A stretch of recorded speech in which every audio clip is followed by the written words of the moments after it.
The Department of Civil Aviation inaugurated the second floor of its headquarters. It is where the heart of its air traffic operation is located, the Radar Control Center, an upgraded state-of-the-art system to manage better our airspace. This room is the Area Control Center, responsible for controlling aircraft en route between airport approaches and departures. It is fitted with high-tech pieces of automated equipment, simulators, and screens that show aircraft information to be used by air traffic controllers to help flights to land safely.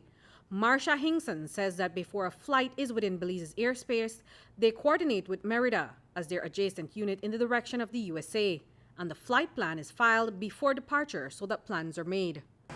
Once the controller gets the information, they would input some information in our system so that it would correlate to what is given to us. So then when that aircraft is presented on the radar screen, when it comes within a range, it would then have the details of that flight with it. When it is in contact with Belize, then when it is transferred from Merida to Belize, the controller would then accept control of it, and he would then be given descent and, if necessary, speed restrictions to the aircraft. Later on, when it gets closer, he would then be doing what we call vectoring, giving the aircraft specific degrees to turn in order to bring him in line with the runway so that he could execute a safe landing. 19 air traffic controllers help to provide this essential service, and this multi-million-dollar upgraded system makes their jobs easier. But more importantly, it helps to get air travelers to and from destinations safely. And with Belize having the busiest airspace in Central America, these upgrades are critical. About 11 million went into all the equipment you see, and another $1.5 million in terms of the infrastructure. We wanted to be sure that we have all the latest and best technology and equipment that has to do with air navigation.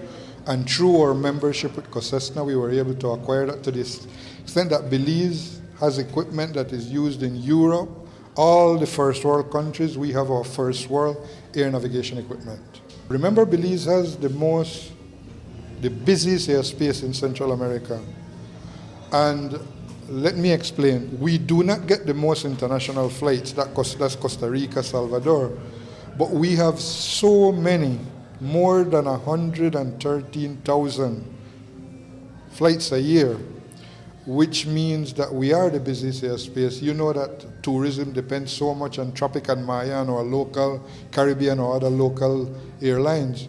So it is a significant work to try to manage it. So these equipment help us to do that. So the fact that we have first-class air traffic controllers and now we have first-class equipment means safer airspace. But while thousands of flights depend on this system and the services of the air traffic controllers, aircrafts that do not want to be detected can elude this high-tech radar system and go undetected within Belize's airspaces. The aircraft need to be equipped with what we call a transponder. It is a secondary surveillance radar. Therefore, it has to have that equipment on board. Apart from that, they have to turn on the equipment. If they do not turn on the equipment, then they would not be able to be detected by the radar. So we will be able to pick up aircraft which are firstly equipped and secondly, the equipment is turned on. Reporting for News 5, I'm Andrea Polanco.